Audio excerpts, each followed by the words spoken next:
Joining me is Dean Maki, the chief economist at Point72. Dean, it's good to see you. And first of all, to be clear, there's a lot of bad headlines around the first quarter. I think Atlanta Fed's now down to almost a -3 on GDP. Are they over extrapolating? Is this the slowdown that you're anticipating, or is this just a one-off event?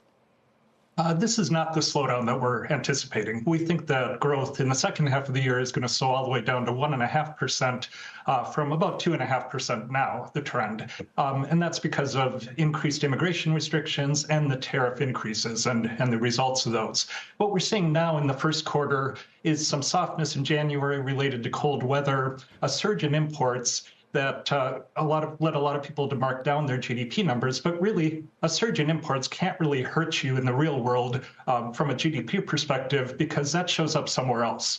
That goes into inventories or consumer spending. So it doesn't just evaporate at the border. Although it's amazing. Maybe you can rattle off the numbers better than I can, but we saw one of the biggest import surges we've ever seen. Is that right? That's right. And this does seem to be front running ahead of tariffs. So people are importing to get ahead of the tariffs. Again, that's not something that's deteriorating in the economy. It's just something that's happening as a result of the tariffs. So spin it forward for us a little bit. We just heard Warren Buffett saying, OK, then what? And then what? How does the economy look to you 3, 6, 9 months from now? Yeah, I do think that we're going to see a cumulative slowdown happen.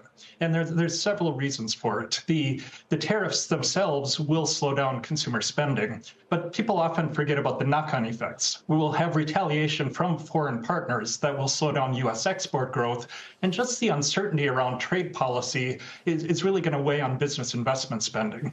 And we saw a bit of that in the ISM manufacturing index today, where firms cited uncertainty about tariffs as causing a decline in new orders. So it's already starting to happen from that perspective, from the uncertainty perspective, but we think it's going to happen from the direct effects of tariffs as we look out, especially in the second half of the year. Immigration as well, you think, kind of slow us down here, because obviously, just from a numbers point of view, more people coming into the country was a boost to GDP in recent years. That will be smaller now. But I'm actually curious about the counterpoint from some who say, look, you can't underestimate the deregulatory impact of DOGE and animal spirits and kind of trying to get everything into the more productive private sector.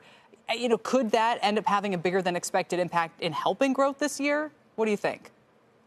It's possible, but I think that we didn't see a tremendous pickup in growth in the first Trump administration with all the deregulation that happened then. The average growth rate in the first 3 years of the Trump administration was 2.8% versus 2.5% under the second Obama term. And remember, we had a big tax cut in 2017 that provided some of that growth. So I'm skeptical that the numbers are really there to see a massive pickup in growth as a result of deregulation. In other words, I don't think there's a ton of banks that are not making loans right now that would be profitable to them because of regulatory reasons, or firms see a lot of investment they want to do but just can't because of regulation.